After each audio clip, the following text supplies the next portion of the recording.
1 week removed from the college football season, 1 week, and we already are missing it. Already.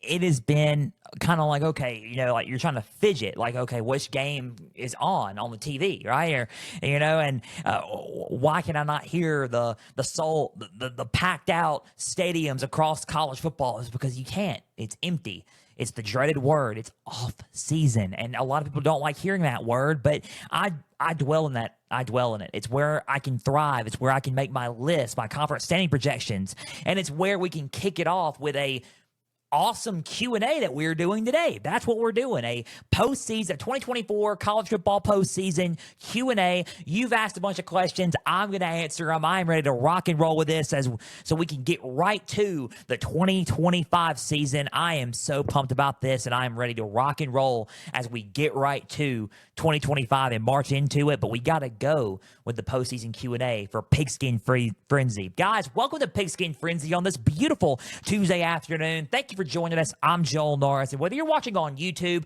listening on Spotify, listening on Podbean, or listening on Apple, a big thank you for taking some time out of your Tuesday to just sit back, watch, and listen to some college football coverage presented by me. Now, if you're watching on YouTube, subscribe to the channel, like each episode, leave comments down below. Spotify, Podbean, and Apple, all you got to do is just share around with others and follow on there as well. Instagram at pigskin_frenzy. Follow, like the pages there. You're going to get highlights and my thoughts on college and NFL football. You're going to get trivia questions on Instagram stories. Go and answer today's college football question as well as all things up to date for Pigskin Frenzy. There's the website, www.pigskinfrenzy.weebly.com. There you'll find all things up to date for Pigskin Frenzy. Home and About Me page. Learn more about me as your podcast host. You'll find a contact info, name, question, and email. I'll answer it on air or off air if need be, especially for occasions like this. There's also a platforms page for all the platforms I just mentioned. There's affiliations and store pages coming soon to Pigskin Frenzy. You're not going to want to miss out on what we have in store for that in the near future. All things coming up for Pigskin Frenzy at that website. Guys, college football day today, postseason Q&A time, and we're ready to rock and roll. There's a bunch of questions that have been sent in. I've chosen a select few. I'm ready to rock and roll. I'm so excited about this, and we are going to rock and roll with this Q&A. We do this at the end of each and every season. We do it for a preseason. We do a preseason Q&A and a postseason Q&A, and it is a dreaded postseason Q&A now because it is the off season. Everybody misses college football. I missed it this weekend, but hey, everybody's got to have a rest and a break, right? And that is what it is. It's a break. It's a rest, but the work and the grind never stops if you are someone like me, because you have to go into work, put on these headphones, you turn this mic on, turn this system on, and turn everything on, get this camera ready and rolling and rocking and rolling, and meet with my team of people to get things done. And that's what you got to do. You just got to get to work and get ready for 2025, and the work never stops. It's football all year round around here for Pigskin Frenzy, and for my team, we're ready to rock and roll, and we're ready to make some money moves for real. Let's go. I'm pumped. So, guys, keep plugging into Pigskin Frenzy. 4,400 and counting. Almost at 4,500 and counting in listeners. Guys, a big thank you. Big thank you for just tuning in and listening each and every Tuesday and Thursday. We're ready to rock and roll. I'm so pumped, especially during the off season. We're getting listeners and followers during the off season, and I cannot be more proud. Keep up to date with us with football, because we're going to share some more and more exciting news, especially with a big announcement coming on February 13th. You're not going to want to miss that on that episode. Thursday, February 13th, Pigskin Frenzy, big announcement for the show regarding the future of Pigskin Frenzy and more coming up soon. No, Pigskin Frenzy is not going anywhere. We're going to keep doing Pigskin Frenzy, obviously. It's coming up, and it's going to be more exciting as we go, but the future and the trajectory of the show will then be, decided on the 13th. So I cannot wait for that. It's going to be fun. Let's get right down to our Q&A, because it is going to be awesome. This is going to be awesome, and the future of Pigskin Frenzy is going to be bright and awesome, and I cannot wait for it. Let's do our Pigskin Frenzy Q&A, our postseason Q&A. I am so excited, and I am ready, and I am pumped, right?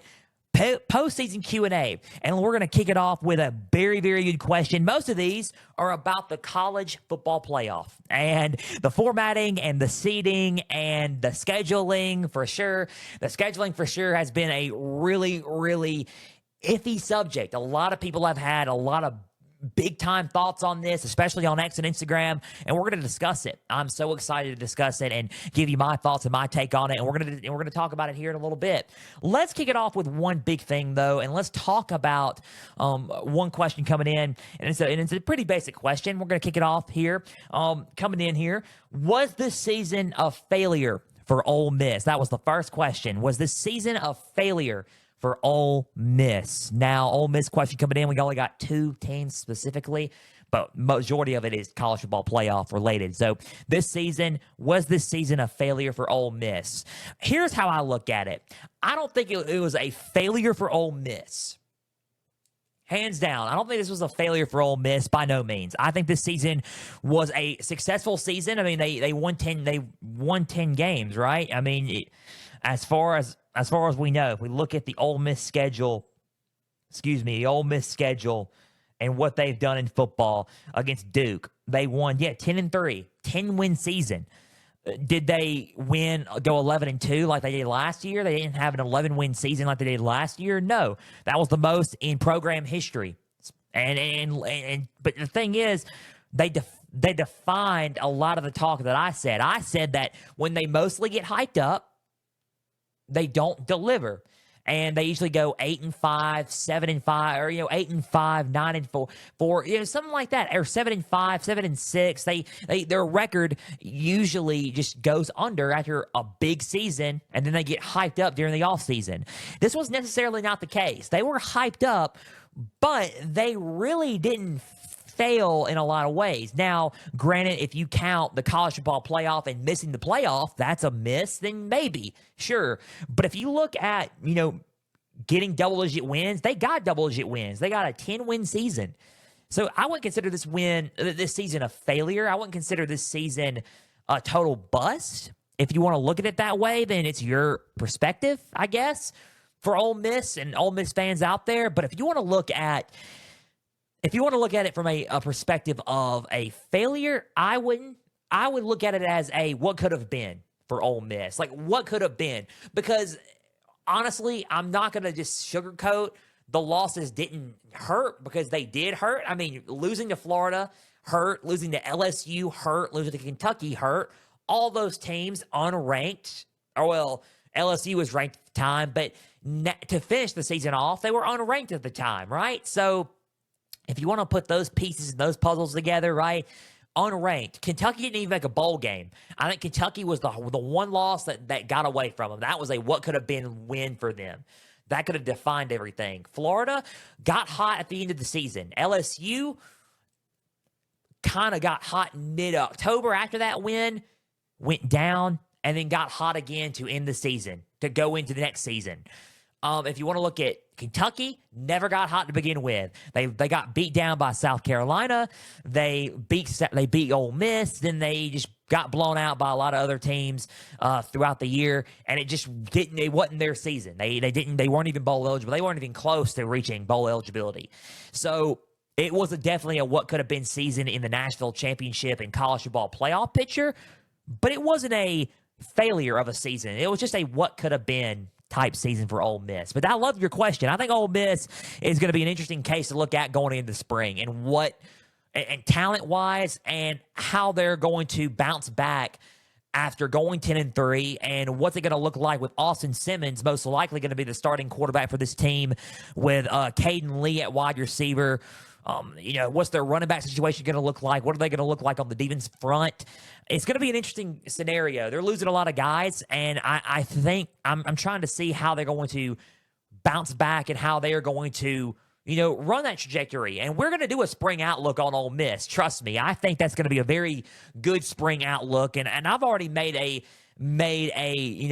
thing and a note that we're going to do an Ole Miss spring outlook, because I think that's one of the teams that kind of got my interest on what are they going to look like with life outside of Jackson Dart and a Bentley and a Jared Ivey and a Walter Nolan. and Juice Wells and Trey Harris and Prescorn gone. Like, what are they going to look like? And I'm kind of curious to see what's going to happen there. So good question there. Sorry for the long answer, but not a failure of the season, but what could have been, right? So I think that's a really good question. Thank you for answering and sending it in and letting me answer it. Very, very good question there. Next question coming up is a Ohio State question. And excuse me, and if I can get my, get my notes there. There we go. Do you think since Ryan Day and Ohio State won the national championship, the fan base is back on board with him as head coach? I think that it's a yes or no. I think yes, they are going to simmer down on the Ryan Day talks. I think now there's some hardcore fans out there that I've seen on X and Instagram. I've seen reels and I've seen social media posts on there.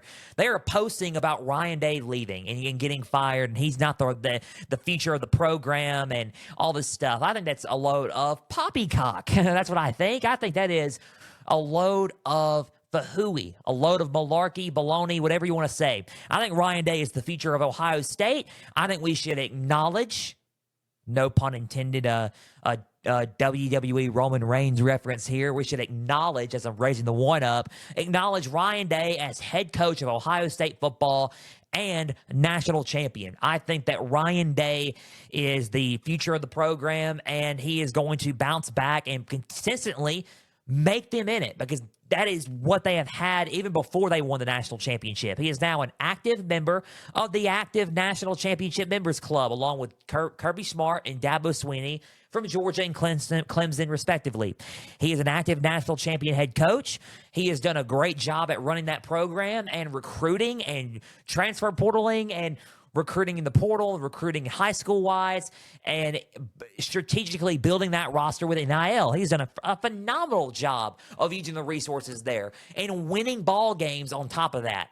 So I think that if you want to look at it from a perspective of the fan base being back on board in that sense, maybe, but also maybe not. I think that he has proven that he can win a national championship there, because he has done that. He has won a national championship at Ohio State. The real question is, the only thing that he's really got to do now is beat Michigan. He's only beaten Michigan once, and that was in his first season as full-time head coach of Ohio State, which was in 2019. That was the year of LSU and Trevor Lawrence being at Clemson and what have you there. Excuse me. Now, can Ohio State beat Michigan, and can they get over the hump? They have lost 4 straight years in a row. 2021, 2, 3, and 4. Ryan Day is 1-4 against Michigan as full-time head coach of Ohio State. 1-4. Michigan is starting to claim ownership status of Ohio State. Can they get over that hump? That's the hump that they need to get over. I think that the big question is that right there. Can they get over that hump? That is the thing that is eating away at fans, because I see posts and I see things on there that are on X and on Instagram that are, we won the national championship. Hey, Michigan, look at this. Hey, Michigan. At least Michigan didn't cheat to win at least we didn't cheat to win their national championship, unlike Michigan and sign stealing and all those allegations. You're mentioning that because you're obsessed with Michigan. And a lot of people a lot of fans are going to say, oh, no, we're not obsessed with Michigan. They're obsessed with us. I think some fans in Michigan are obsessed with Ohio State. I think right now it's the other way around. And a lot of people are gonna fire back at me on that.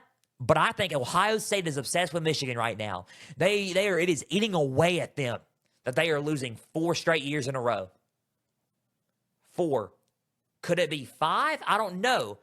Hopefully they turn it around and it's okay. Michigan is on a 1-game losing streak to Ohio State instead of Ohio State being on a 5-game losing streak to Michigan. We hope that is not the case for Ohio State fans come November, but maybe, who knows? We'll see. That's the one thing that Ryan Day's got to prove to people, is beat Michigan. And then I think they'll be fully back on board. So to answer your question after that long topic and long thing, I think that Ryan Day is half back on board after winning the national championship. This is the proof that rivalries do matter in college football. he has to beat Michigan. If he doesn't beat Michigan, then what's going to happen? What's going to happen? He's got to beat Michigan. He has to win that rivalry because it's eating away at college football. It's eating away at Buckeye fans in college football.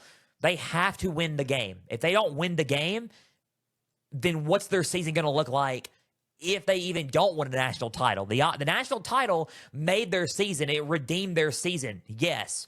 But if they don't win a national championship and they lose to Michigan in the process, then what's it going to look like for Ohio State fans in that season? That season feels incomplete to them. It feels obsolete. It feels nothing. And I feel like that they're half back on board, but half of them are, okay, we need to beat Michigan now. So to answer your question, yes and no. I think it's a good question. I'm glad that you sent it in. Thank you for taking the time to send all these questions in. And thank you for everybody who are sending these in and for just taking the time to just listen to Pigskin Frenzy each and every Tuesday and Thursday. So thank you. I appreciate it. Good question. I think that Ohio State needs to beat Michigan, and I think fans will fully be back on board, but we will not be able to see that until possibly November 2025 and or beyond, maybe. So we will see come Thanksgiving weekend in the 2025 season if he can get over that hump against Michigan. Good question there. So it's time for the rest of these questions to be about college football and college football playoff and seeding going forward and revenue, money, finances. I took finance in college, and guess what? Wow. Finance was a hard class. Hopefully I can get it, get over that hump of explaining, doing some financial questions and revenue sharing and all that in the best football way that I can on this episode. So let's talk about this and let's go over it. So before we get over to the finance questions, here's a good question that we can talk about. And this is a good question here. How do you stop tampering with good players so they do not just go for the big paydays? That's a very good question. How do you stop tampering with good players so they just don't go for the big money NIL packages and paydays in college football? Good question there. I'm going to answer it the best that I can, and hopefully it makes sense. Number one, we have to regulate the portal, and we got to regulate NIL to a degree. I think there are some pros and cons to NIL. I think some good pros to NIL is using NIL for scholarships and for education. I think it could forward living on campus as you're playing football.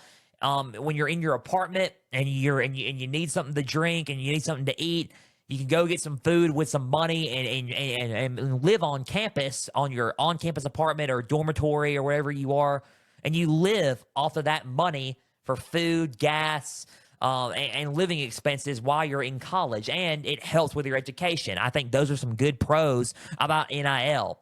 Now, a lot of college athletes do not look at it from the educational perspective because they think, okay, I'm going to the league in 2 years regardless, so I'm just going to go play some football, right?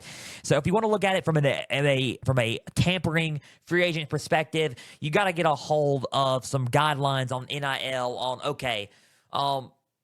and the portal in a way of closing windows at the appropriate time, and not only that, putting some guidelines and some rules on,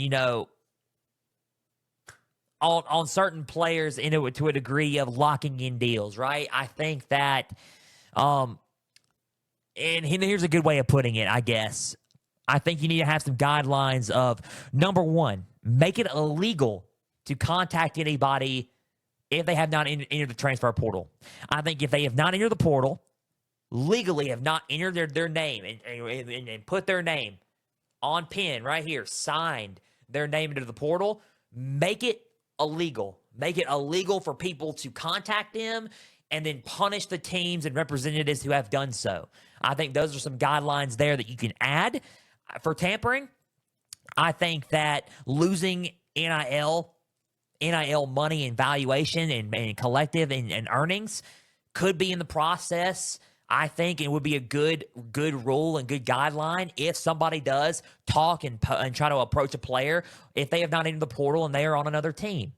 I think that is a good way of stopping tampering.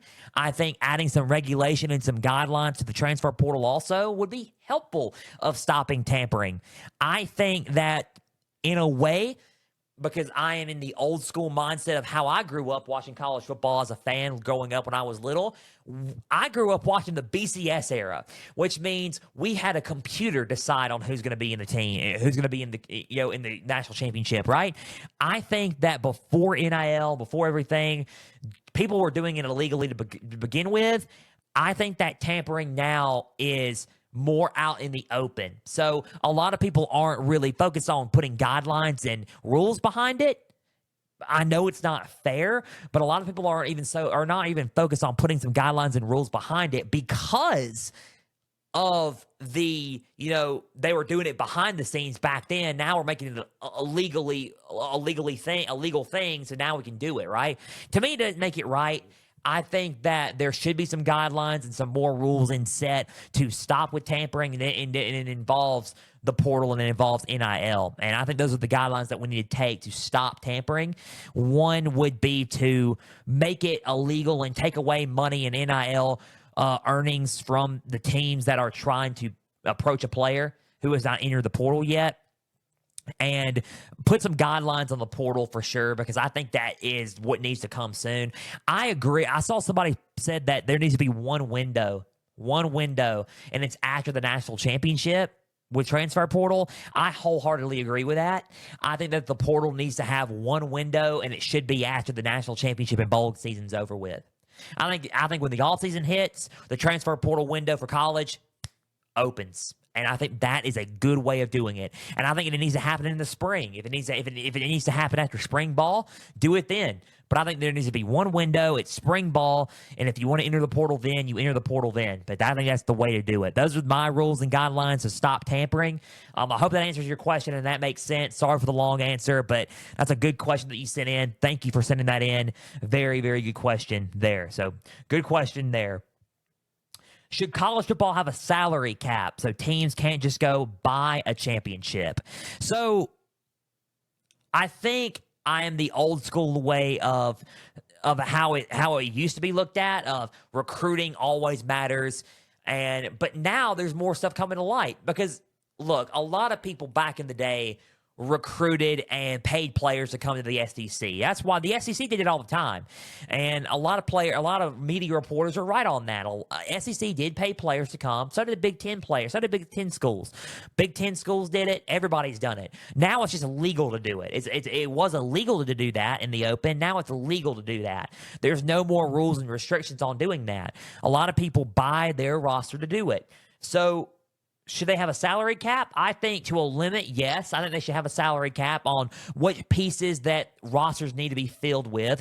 Again, I can't believe we're talking about this, but welcome to the new era of college football. It's NIL, branding, media deals, playoff, and free and transfers and money and all this stuff into college football. But if you want to look at it from a building a roster perspective, yes, get your needs and get a budget on how you need to spend it and spend your needs for that season.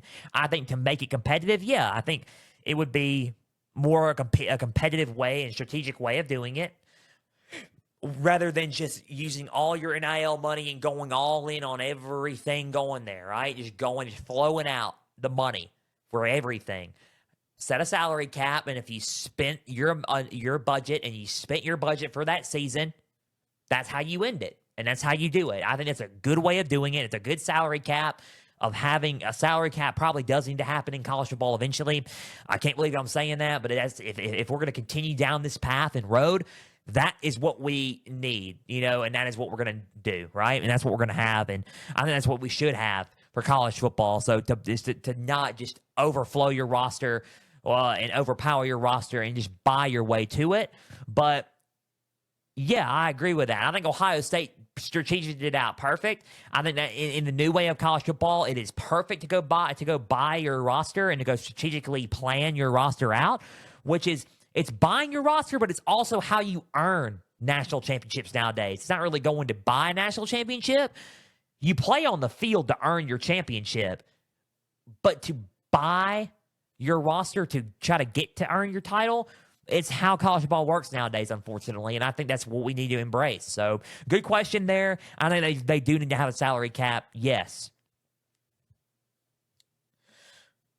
what are your thoughts on seeding going forward? It's a question that I ask. Well, I'm glad you asked. I think that the seeding with conference championship buys are a little bit hoopla. I agree with that. I think the teams with the best record, the winning with strength of schedule, with the best record, and with, I will say, with a stronger resume, need to have buys.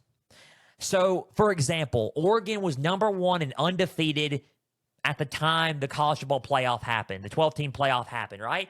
They need a bye. They went undefeated. They were the number 1 team. They need to be placed there. Okay, Arizona State, they're a one-loss team. They won the Big 12 championship, but their strength of schedule doesn't add up. I think that if you look at some of their key wins, they had Kansas State, they had Iowa State, they had BYU, right? Those were some ranked wins. I think that if you look at in Utah at the time, yes, if you look at their strength of schedule and they won the Big 12 championship, conference championship should matter. I think their record shows that they needed to be a bye, right? Now, if you look at Clemson, if you look at Boise State, conference champions and strength of schedule, Clemson had a better strength of schedule, than they could have had a bye, right? Over Boise State. I think with the best records, the strength of schedule are the way to go when it comes to buys and how people should be seated in buys, right? If you want to look at conference championships, a lot of people are trying to devalue conference championships. I think conference championships are important, but if you do away with that, then seeding can be fair game at that point. I think that's the pro to formatting and seeding the playoff, is getting rid of conference championships. But I think if you want to look at it from a traditional perspective, you keep conference championships, and then you look at, okay, who did they beat in the conference championship? Did they win a conference championship? Who did they beat on top of that? And if you also look at strength of schedule and look at record, I think those are the thing. Quality wins there. I think that's how you see the 12-team playoffs. That's how you seed it. I mean, that's the best way to put it. If you're going to say, oh, Notre Dame shouldn't have been number 5 or number 7 in the seeding, they should have been. Absolutely, they should have been. I think that, I mean, they're independent, and if you're going by conference championships and all that in that format, then they should have been 7. But if you're talking about the 12 best teams, Notre Dame should have been top 4. To be real, the way they played and the way they have been consistently winning, yeah, they should have been number 4, right? Now, strength of schedule doesn't add up, sure, but by the time before they played Indiana, they had 4 quality wins, right? They had 4 quality wins against ranked opponents, so yeah, they should have been probably in that hunt of being on a bye. So if you want to talk about seeding going forward, I think they should go by if they want to just devalue the conference championships, they need to go by strength of schedule, quality wins, record, and team record, right? I think those are the things that they should go by when it comes to seeding. If they don't want to go by conference championships anymore, go by that. And I think that's how they should go by for the 12 best teams in the field. Good question. Thank you for sending that in. That's a really, really good question. It's a controversial topic too, so a lot of people can talk about that, but I think that's how they should go by in college football. I'm going to the questions that I haven't answered on the select few.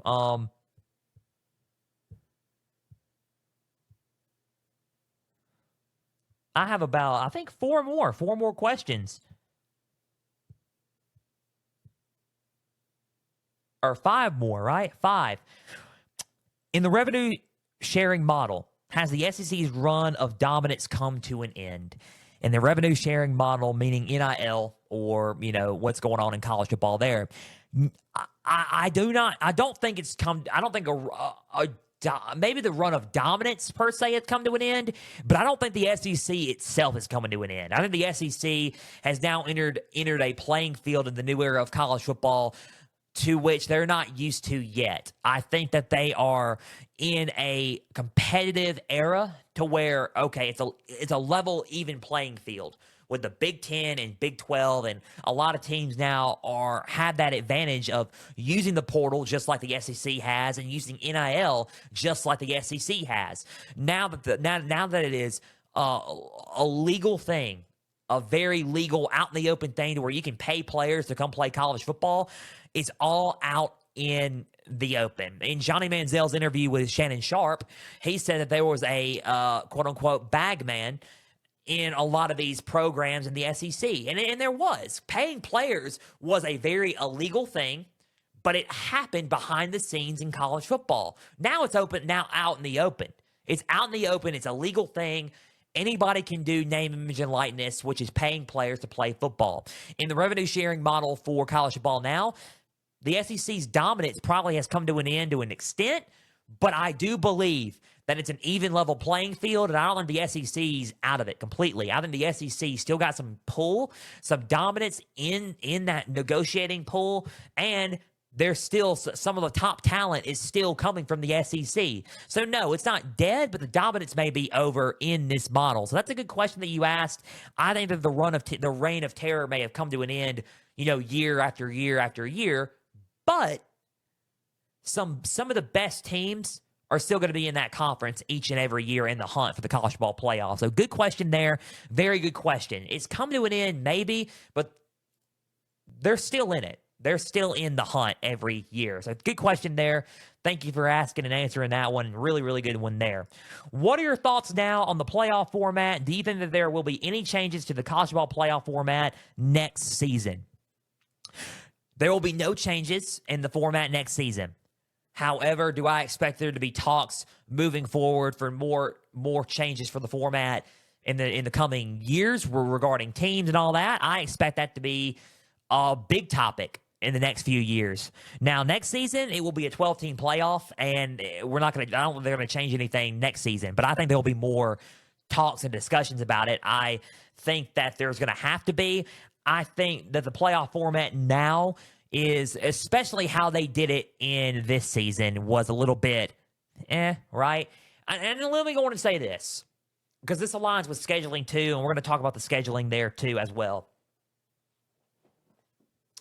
I think if you look at it in a way of, this was a test run, sure, on how the 12-team playoff was and how it is. This was a test run. Now let's talk about it and see what we can do better for the 12-team playoff coming up in December for the 2025 season. This was the test run, and now we're going to go with it and see how it goes and how it evolves. Was it a huge success like a lot of people think it was going to be? I'm not going to say yes or no on that. I think it could have been better. I think that the games were a lot of mismatched games, and a lot of games, they weren't highly entertaining like we thought they were going to be, besides like a couple. I think that Arizona State and Texas was the clear-cut best game of the 12-team playoff. Behind that was Penn State Notre Dame, as I drop my pen here. But I think that the best game, those are the best games. But if you want to look at it from a competitive standpoint, none of the games were competitive, and none of the games were highly entertaining. So it was almost like you weren't missing much thing, but at the same time, you were shocked to see it once you did see it, right? So I think that there won't be any changes now, other than the fact of how they're going to seed and how they're going to value strength of schedule and eye test and who are the 12 best teams for sure going forward. So that's a good question. Thank you for sending that in. Love the question there. With the revenue sharing model of college athletics, do you envision the same 12 teams with the most resources being the ones who are making the playoff every year? I think so. I think that I think a team that uses the resources and build a roster using NIL and the portal, I think those are the teams that will probably get in the most. If you look at Ohio State and what they did for 2024, they were going on a run, and they proved that in this past, this offseason, they were trying to go on a run. And they showed that they were, with the moves that they were making. As Michigan was hoisting up their trophy, their rival Michigan was hoisting up that trophy for the 2023 national title. They were making a run to win the 2024 national title by building with the resources that they had with the portal and NIL and just strategically using strategy and strategically building all of that to get to where they are. I think a lot of college athletics, in not just in athletics, but mainly in college football, a lot of teams are going to go that same route, and they're going to use that model to get into the playoffs every year. I think LSU is pulling an Ohio State. I said that. I keep on saying that. It's a make it or break it year for LSU, because now it's going to come down to coaching, and if can they coach well and coach well enough to get to the dance. I think that's a really, really big thing there for LSU. They're doing the same thing that Ohio State and others have, and I think that's the route that a lot of people are going to start following and doing, and I'm going to call it the revenue sharing model. It's a good way to calling it. I think they're going to call it, you can call it the Ohio State model as well, because the Ohio State kind of did that to leverage themselves into winning a national title. And even though I said that they were going to win a national title, or I'm sorry, get into the dance at least. I wouldn't say they're going to win it all, but get to the dance at least. A lot of teams are doing that. So with the money and the resources that they are using to pull those big-time players and to line up rosters against other rosters, you see whose roster's better with that revenue-sharing model that y'all are talking about. And it shows, okay, who's better, right? So, yeah, I think that I could see a lot of the same 12 teams being in it. I think we're going to see some surprise teams like an Arizona State being in it, like a BYU or like a Boise, like a UNLV could be in it in the future. Some of those surprise teams being in it. I think there's going to be some new teams going to be in the fold for sure. I mean, I wholeheartedly agree with that, but I think some of the same 12 teams, like an Ohio State, a Texas, and Oregon, could be in it in the near future using that revenue sharing model. So that's a good question there. Thank you for sending that in. It's a really, really good question. I believe so, yes, is the answer to that question. With so much talk on how the playoffs were seeded, how would you like it if they did something like college basketball does with the net rankings that calculates the number on the quality opponents you played, not just that you have one loss? I think that's a very interesting way of putting it. I think that formula will be in place if we get a commissioner of college football. I think that's a good way of calculating everything on how people go, like a field formula, if that makes sense. It's like the net rankings for basketball, but the gridiron formula, as we can call it, the gridiron formula if you want to call it, or the pigskin formula. If you want to look at it that way, then you could do that, but you're going to have to get a committee with a commissioner, a college football commissioner, because I think that the NCAA has a lot of pull in everything for college basketball, but not so much in college football. And I think a commissioner with a commissioner, Nick Saban, I've already said that, voted for him. I think that's what they need to do to add that in there. I think it's a good way of adding who are the 12 best teams in. So that's a really good question. I think you can add that, and that's a good way of putting and making a lot of sense of who you can add in to the field, right?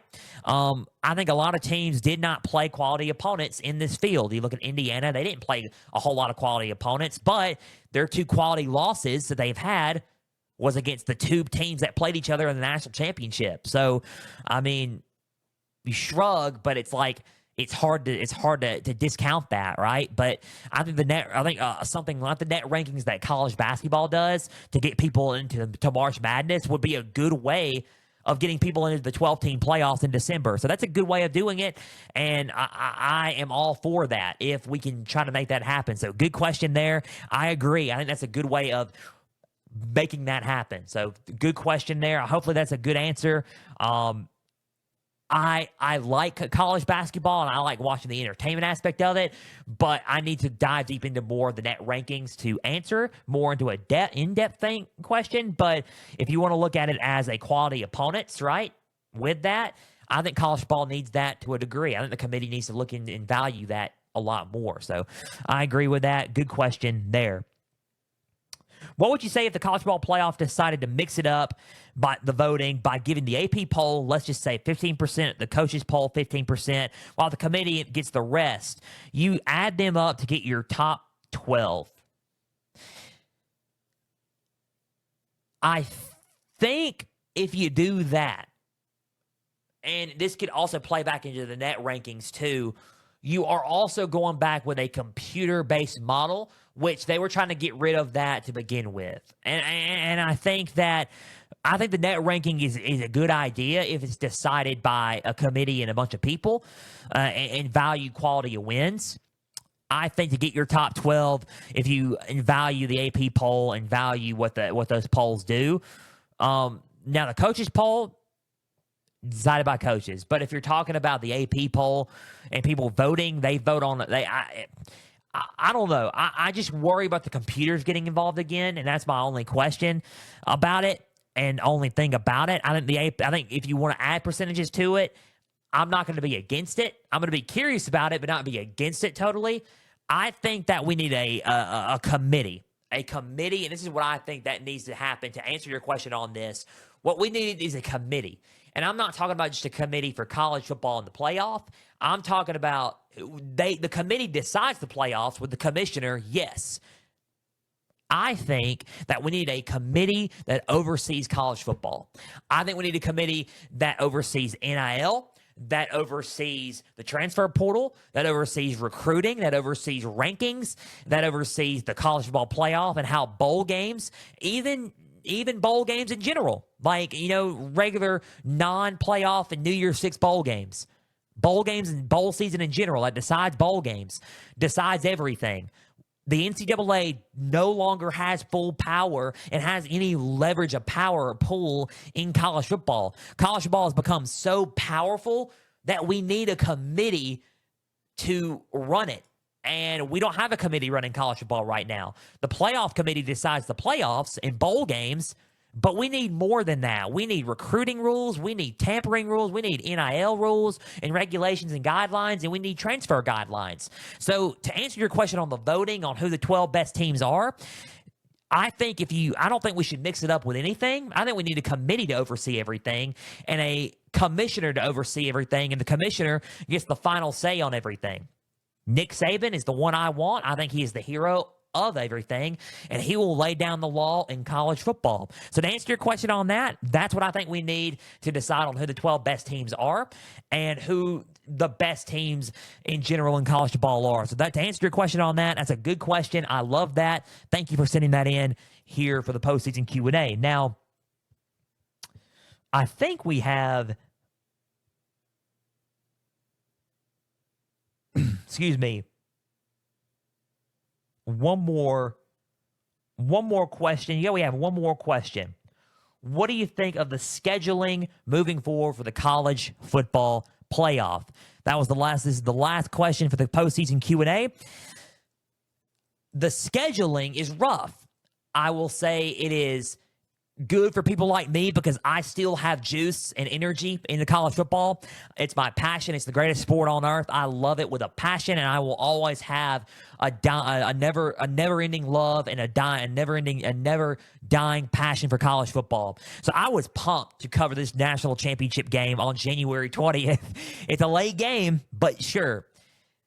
I think the scheduling for others, for casual audience, and for viewers who don't do what I do, but who have the energy enough to do college football, I think that, yes, I think the scheduling is a problem in that regard. I think next year is in Miami for the 2025 National Championship. So January 19th, 2026 in Miami, Florida is the National Championship game for the 2025 season.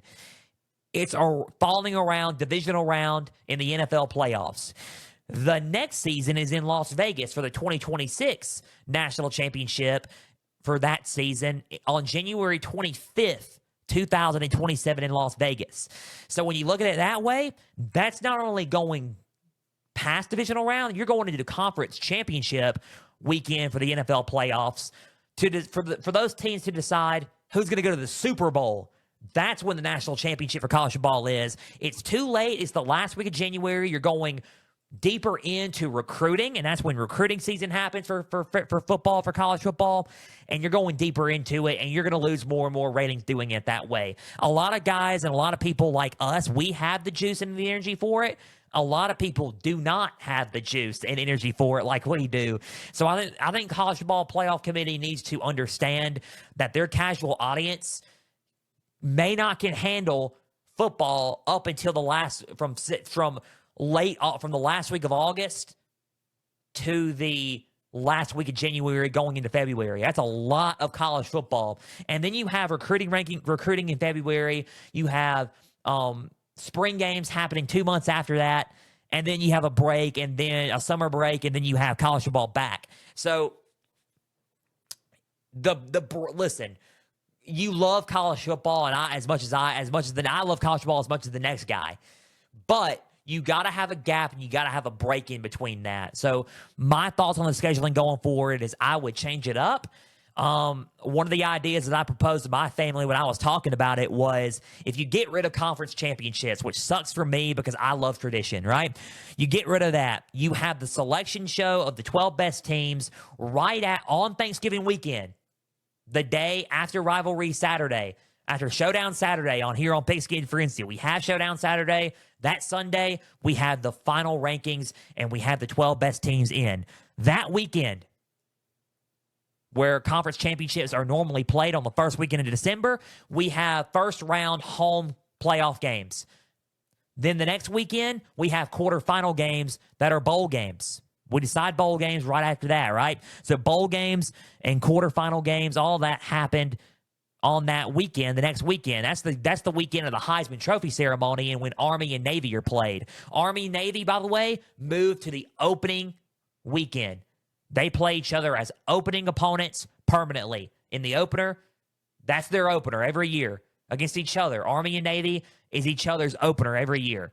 So you move it out of Heisman weekend. You move Heisman weekend after the championship games are over. After the national championship is over, that's when you announce the Heisman and the awards show.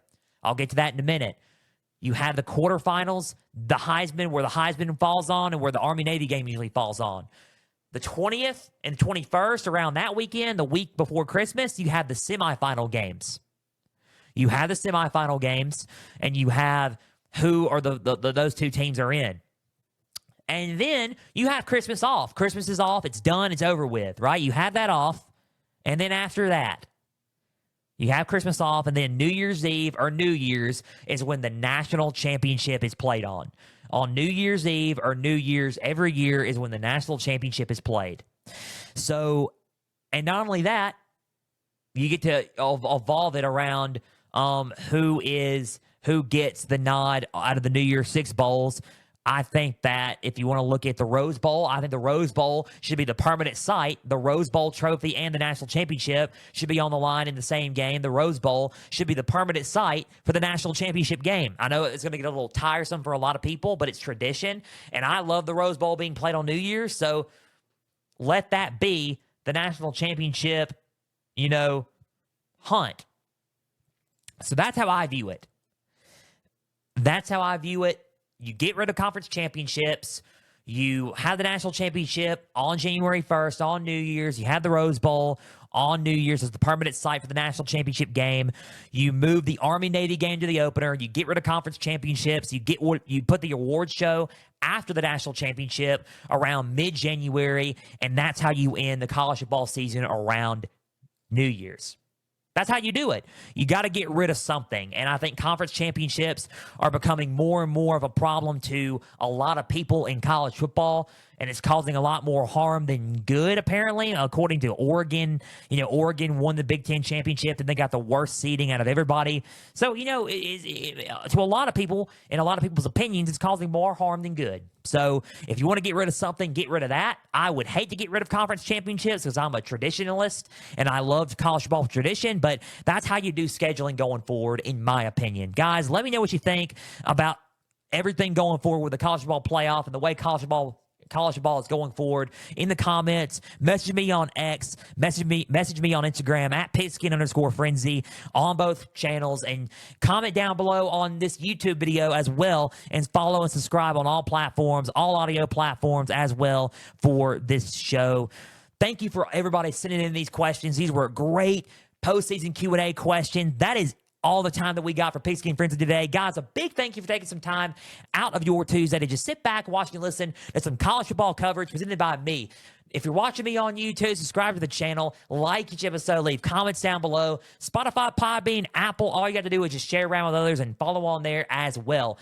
X and Instagram at pigskin_frenzy. Follow, like the pages there. You're going to get episode updates. You're going to get highlights of my thoughts for college and NFL football. You're going to get trivia questions on Instagram stories going into today's college football question, as well as all things up to date for Pigskin Frenzy. Guys, check out the website, www.pigskinfrenzy.weebly.com.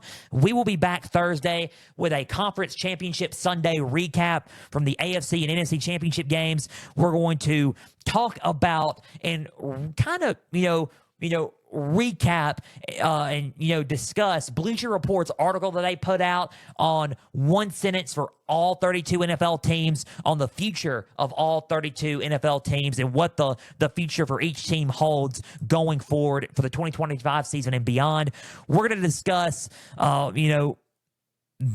my stance on the refs, because I had a lot of people attacking me on what's going on there, but I'm going to defend myself on that episode Thursday. All that and more as we gear up for Super Bowl Sunday, in a couple of weeks for the NFL. That's Thursday's NFL episode. Next Tuesday, we are going to have a recruiting episode, a recruiting special for college football's edition of Pigskin Frenzy. Talk about the top recruiting classes and who everybody signed and some of the top teams and who are going to sign and who I project to sign with who I think they're going to sign with who at the end of the day. So recruiting episode, the recruiting special happening next Tuesday on Pigskin Frenzy. Guys, until Thursday's episode of Pigskin Frenzy and until next Tuesday's episode of Pigskin Frenzy, I'm Joel Norris signing off. We will see you for Thursday's NFL edition of Pigskin Frenzy. I'm Joel Norris signing off.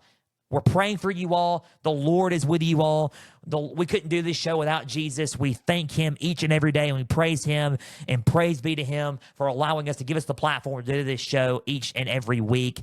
As always, stay the course.